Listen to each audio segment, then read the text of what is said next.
Hello, everyone, and welcome to this episode of At the Intersection. It's been a long and weird day. And I will be talking about small churches today, but probably not in the way that I expected. So, let's get at it.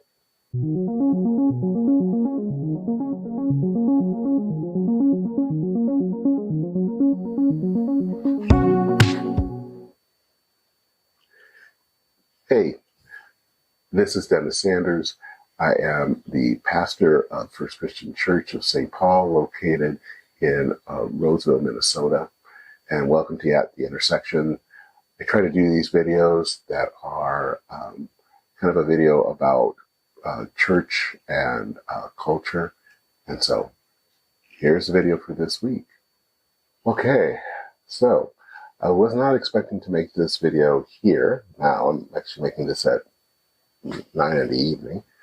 Kind of after a weird day. So I also do a podcast and had an interview with someone, and for some reason, either on that person's end or my end, something kept happening that we kept dropping the connection, and tried to start the interview about 3 times, and now I have to reschedule. And I was really looking forward to getting that up there because I haven't had a new podcast in a few weeks, and it's going to have to wait. And then I was actually doing this video, and probably midway in, I usually try to close the doors when I'm taping in the room, and of course it's a public room, and it's not in my building, it's where we share space. And someone kind of walked in and didn't really realize that there was a taping going on. And so I had to start over. And probably midway through this, then the SD card got full. So by that point, it was 5 o'clock, and I was kind of tired. But it was kind of a frustration thing, and a frustration, strangely, that is kind of has seen itself over and over in the last few days. Frustration as a pastor at times. Seen a lot of people, fellow pastors of mine, that are receiving the members of their congregation, baptizing. And so you kind of wonder, am I doing something wrong? Because I haven't seen any baptisms. We've had people coming, and people are part of our community. But just kind of wonder and kind of think about how things can be hard for small churches, and why the church is so small. And kind of thinking a little bit about small churches. And I remember actually a few years ago, it was about a year and a half ago, the regional minister, which for those of you who aren't disciples of Christ, is probably the equivalent of a bishop. Don't let any other disciple of Christ hear that. But he came and he was worshiping with us, and we talked, and we had a meeting and after worship, and I kind of talked about who we are as a congregation, but kind of also said something to the effect of that, we're a small congregation, and feeling a little embarrassed, maybe a little sad, because we have always been, as long as I've served, they're a very small congregation, and COVID made it even smaller.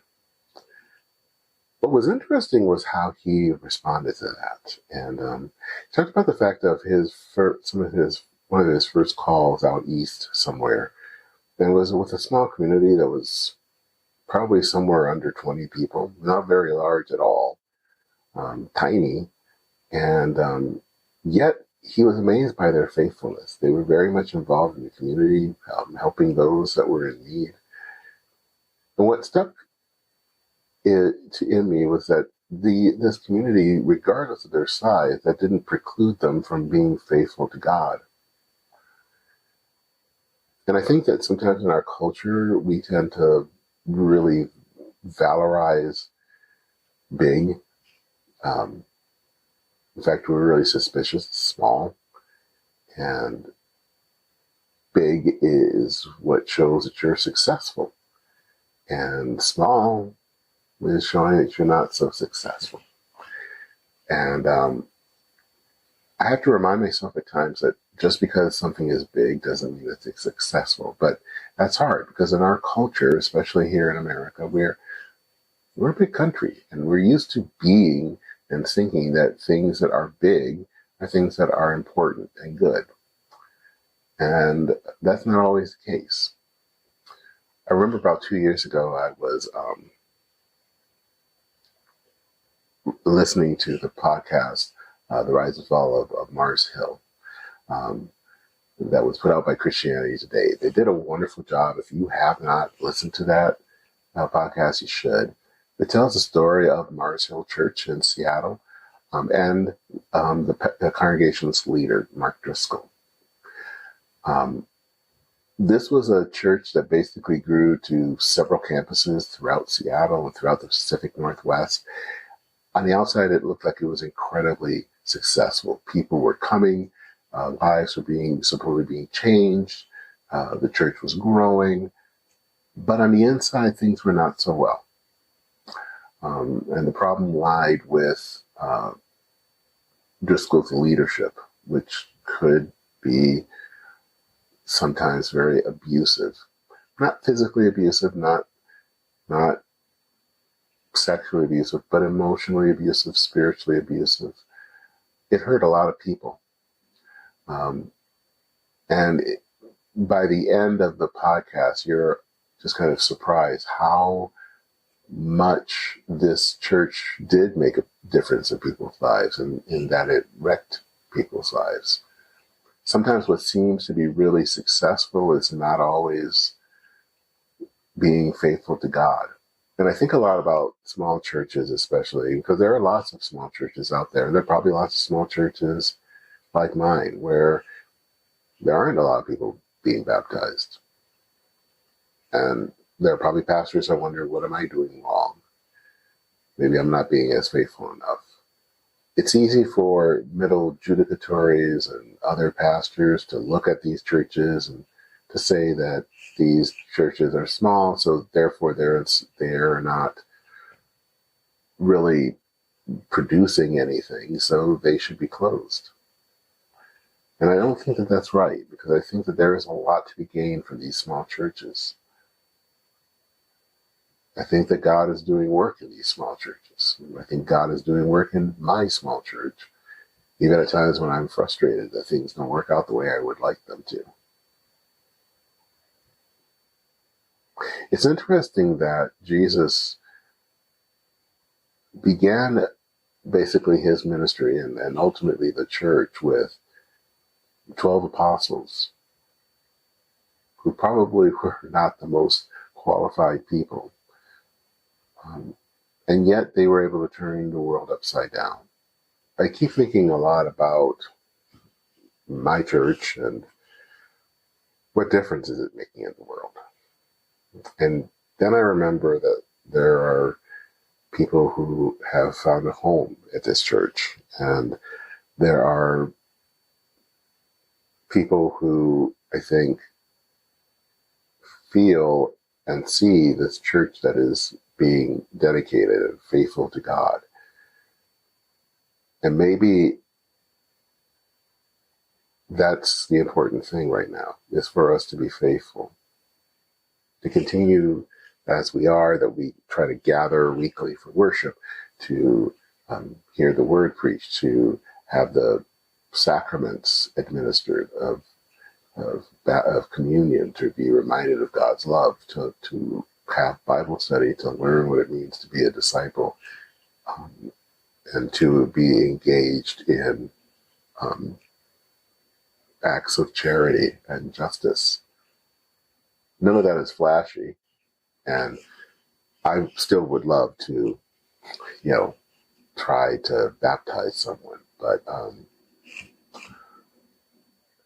I think and learning that maybe God will make that happen when it happens. But in the meantime, as a church, I think that we're called to be faithful, not to be successful, but to be faithful. And I think that that's the call for a lot of small churches. And I wish that a lot of religious bodies would see that in churches. But to call them to be faithful, to call them to be places where people can grow in their faith and can learn about Jesus. And to hopefully see more baptisms, to see people joining churches. But that I hope that religious bodies, especially denominations, can find ways of helping these small churches to be sustainable and to make a difference. Carl Vadders is a small church specialist. He is an evangelical. I've read him a lot. I think he's kind of important to hear. And I think one of the things that he says about small churches is that when it comes to churches right now, we tend to think that either churches have to grow or they have to close. As we see with Mark Driscoll, growing doesn't mean that it's always following God. And closing, I don't always think is the right option either. Sometimes it is, but not all the time. And can we find ways of making healthy small churches? Because I think that we need those. We need a lot of healthy small churches. As Vadders says, smallness isn't a problem to be fixed. Small is small. That's all it is. And the thing is, with God, I've noticed throughout the world, throughout history,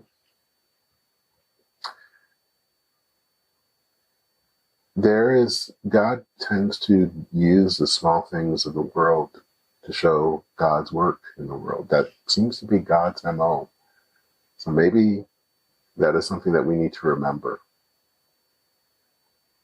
So I think as I conclude this and end this not great day,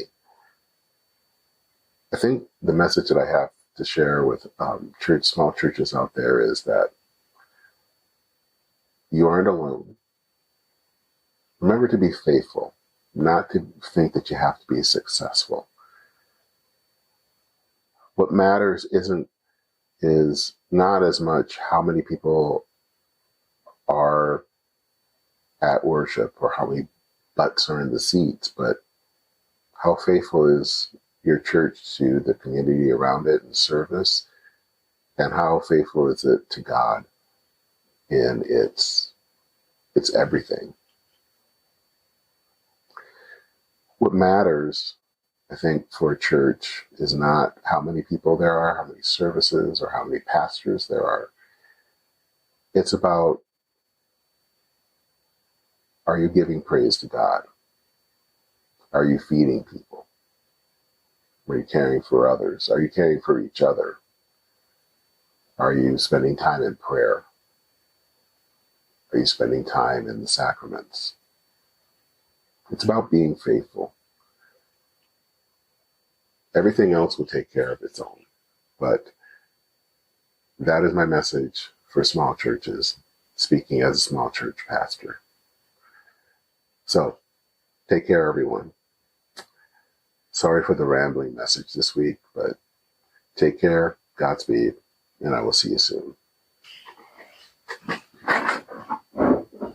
So, thanks everyone for listening. If you're interested in wanting to get these videos, which I try to do once a week, hit the subscribe button and feel free to leave a message. Tell me what you think. What do you think? Are you a pastor in a small church? I'd love to hear from you. And maybe we can kind of talk together about how we can both be faithful. So, all right, that's it for this week. See you later. Bye.